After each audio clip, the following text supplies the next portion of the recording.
Now that the 2023 update has been released, the return of Monoposto Driver Career Mode is just around the corner. But first of all, I'm going to bring everybody up to speed with what's happened so far.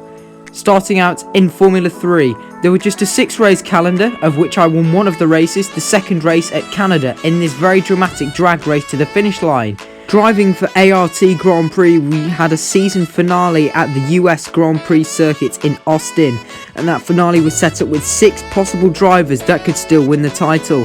However, absolute chaos unfolded by the time we got to the first corner, with drivers being spun round left, right and centre, including championship leader Dennis Hauger.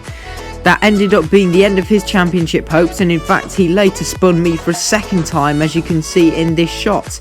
That was definitely one of the most chaotic starts to a race we've ever seen in this entire career mode. In the end, it was Arthur Leclerc, the Prema driver, who ended up taking the title, and that would safely secure his move into Formula 2.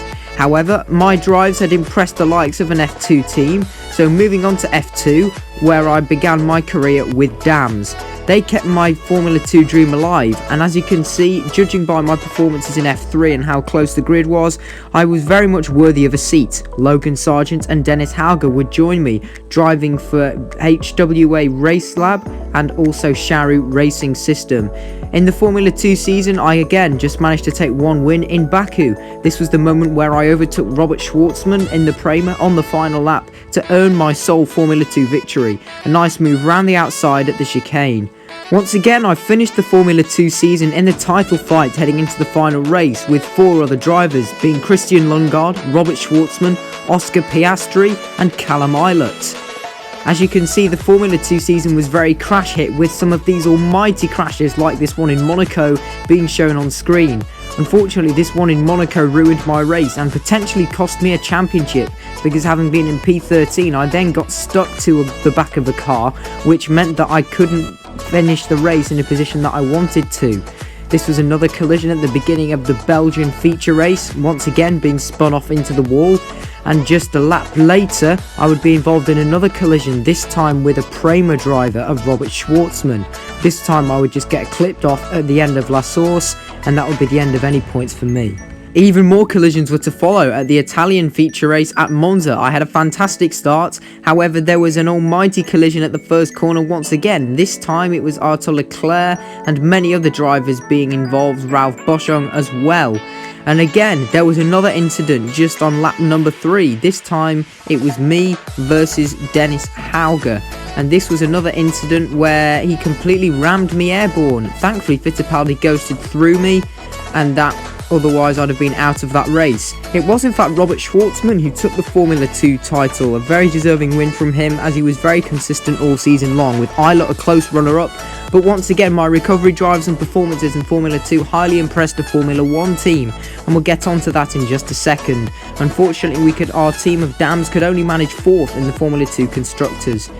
Moving on to Formula 1, this was the 2023 Formula 1 season, and this was my debut season for AlphaTauri, and as you can see, this almighty crash once again at Monza triggered something that Formula 1 has never seen before, in the likes of a mid-season regulation change.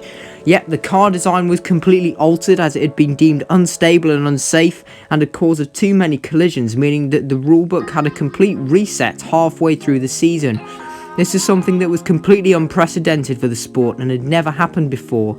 However, thankfully for Red Bull Racing, it led to them being the absolute domination force for the remainder of the season, as they won all 9 remaining races with this particular regulation, with Max Verstappen romping to his first World Championship by taking a staggering 8 out of the last 9 Grand Prix victories, Sergio Perez winning the other race, which was a full wet drive in Hungary.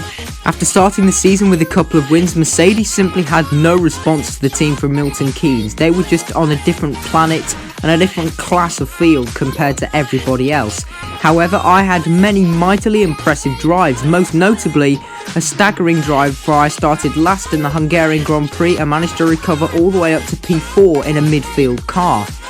At the end of the 2023 Formula 1 season, Max Verstappen and Sergio Perez were miles clear of the rest. However, after Red Bull, Mercedes, McLaren and Ferrari, I secured best of the rest, and those impressive finishes earned me a call-up into Mercedes, as I'd been part of their driver academy from the very beginning. This was an entirely new regulation reset. Once again, the one in the previous season had only been to project what this future car design would look like and how it would race. Had managed to have a very close fought battle with Charles Leclerc in the first race in Mexico and just missed out on my first F1 win. However, I got redemption 5 races later in the full wet race of a magnificent drive from P10 to P1, a recovery drive after starting from pole to win in Zandvoort after a great battle with Verstappen. Another battle with Verstappen followed as we had a great race in Monaco until Verstappen tried to pit and there ended up being a huge pit lane collision. That unfortunately led to Verstappen being out of the race. My other championship rival that season, Charles Leclerc, was unfortunately taken out by Carlos Sainz during the Miami Grand Prix, and we would have another coming together in the very next race in Abu Dhabi. That one mainly my fault because I didn't see Leclerc brake checking right on the middle of the corner.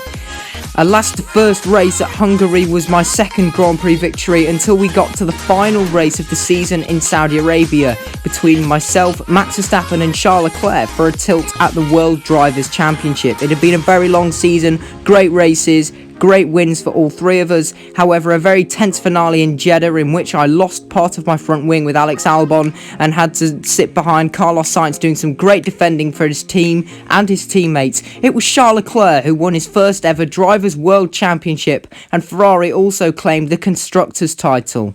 That being the end of what would have been the 2024 season, bringing me to the present day. We're about to head into 2025. Here's the standings from the last season on screen. I hope you guys enjoyed this video. It's a nice recap because I appreciate it's been a while since I uploaded a Monoposto Career Mode video, but you know that this video was made to tell you guys it's almost time till we go again.